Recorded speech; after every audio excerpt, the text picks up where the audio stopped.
పశ్చిమాసియా యుద్ధ పరిస్థితుల నేపథ్యంలో ముడి చమురు లభ్యతపై ఆందోళన నెలకొన్న వేళ దేశంలో పెట్రోల్ డీజిల్ కొరత ఏర్పడుతుందని, ఫలితంగా రేట్లు పెరుగుతాయన్న ఊహాగానాలు వేగంగా ఊపందుకున్నాయి. గడిచిన 3 రోజుల్లో ఎటు చూసినా పెట్రోల్ బంకుల వద్ద వాహనదారులు కిలోమీటర్ల మేర క్యూ కట్టారు. దేశంలో ఇంధన నిల్వలు సరిపడా ఉన్నాయని, మరో 2 నెలల దాకా డోకా లేదని కేంద్రం పలుమార్లు చెప్పడంతో వాహనదారులు ఊపిరి పీల్చుకున్నారు. తాజాగా వాహనదారులకు కేంద్రం మరో గుడ్ న్యూస్ చెప్పింది. పెట్రోల్ డీజిల్పై అదనపు ఎక్సైజ్ డ్యూటీని భారీగా తగ్గించింది. పెట్రోల్పై 13 ఉన్న ఎక్సైజ్ డ్యూటీని 3కు తగ్గించినట్లు కేంద్ర పెట్రోలియం శాఖ ప్రకటించింది.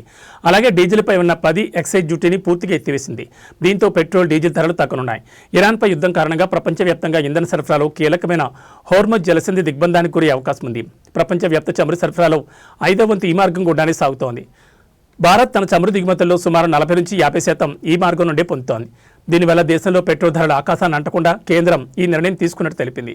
యుద్ధం కారణంగా గ్యాస్ మరియు చమురు కొరత ఏర్పడుతుందని వార్తలను ప్రభుత్వం కొట్టిపారేసింది. ప్రస్తుతం దేశంలో 60 రోజులకు సరిపడా చమురు నిల్వలున్నాయని మరోమారు తెలిపింది. 30 రోజులకు సరిపడా ఎల్పీజీ సిలిండర్ల సరఫరా అందుబాటులో ఉందని చెప్పింది. కొరత ఏర్పడుతుందనే ప్రచారాన్ని నమ్మి భయంతో అనవసరంగా స్టాక్ చేసుకోవద్దని, అటువంటి వార్తలు కావాలని చేస్తున్న దుష్ప్రచారమని ప్రభుత్వం స్పష్టం చేసింది.